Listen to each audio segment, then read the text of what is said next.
It's deja vu all over again with Niakhate. God, I got that sinking feeling in me.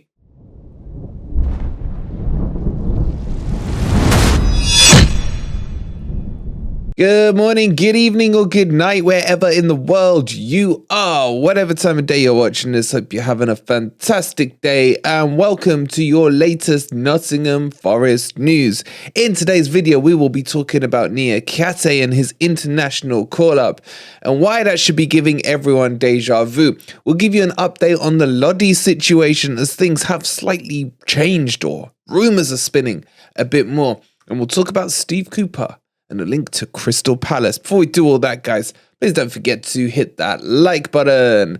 Subscribe to the channel if you are new. And there are only, well, at the time of recording, about 6 tickets left on the Morgan Gibbs white signed framed t-shirt. So make sure you get those in. I think there's only about a day or two left. The draw will be done at the end of the week by our good friends at Football Prizes. All right, let's jump straight into this and talk about Niakhate. Okay, so why does this feel like deja vu to me? Because I take your minds back to October. I feel like I've taken your minds back to October 6 million times. Probably getting deja vu from the deja vu of the deja vu on this.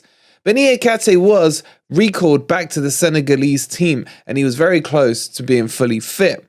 And then he had some kind of setback injury while he was out there. And I worry so much that this is very similar to the October situation, apart from the fact that he's played one game now for Nottingham Forest. Now, if you look at the likes of Trashford at Manchester United, he's blagging himself a sickness or an illness or an injury or something to get out of these crappy international friendlies. Because at the end of the day, who really gives a crap about them? I don't know anymore. If you care about international qualifiers or friendlies, I couldn't even tell you who England are playing. That's how little interest I've got in it right now. Let me know down in the comments below. Or do you prefer we just got on with the business of the proper football of the Premier League? I mean, it's bad enough the World Cup had to interrupt it, even though the World Cup was quite good. Anyway, that's not what we're here to talk about. But the real question is it a good thing or is it a bad thing that he's gone away internationally?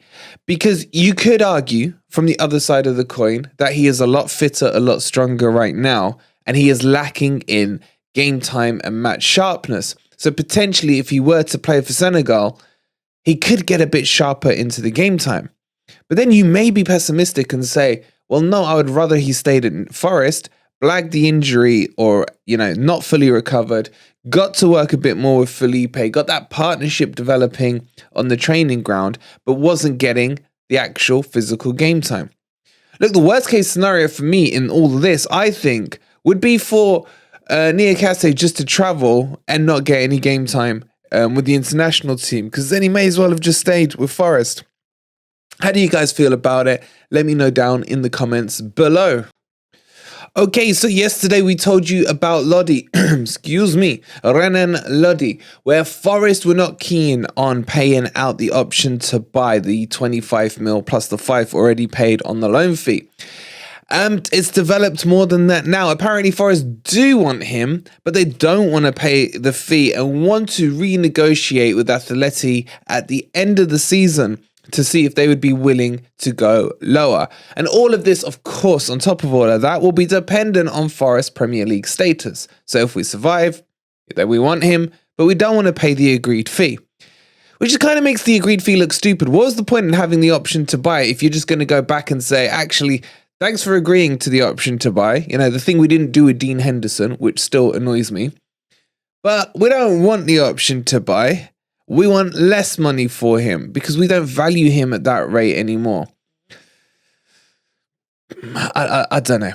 I don't know. Look, all I do know is that Lodi does like it at Nottingham Forest and would be willing to stay at Forest if we do remain in the Premier League. What also is being reported is that Atletico don't want him anymore.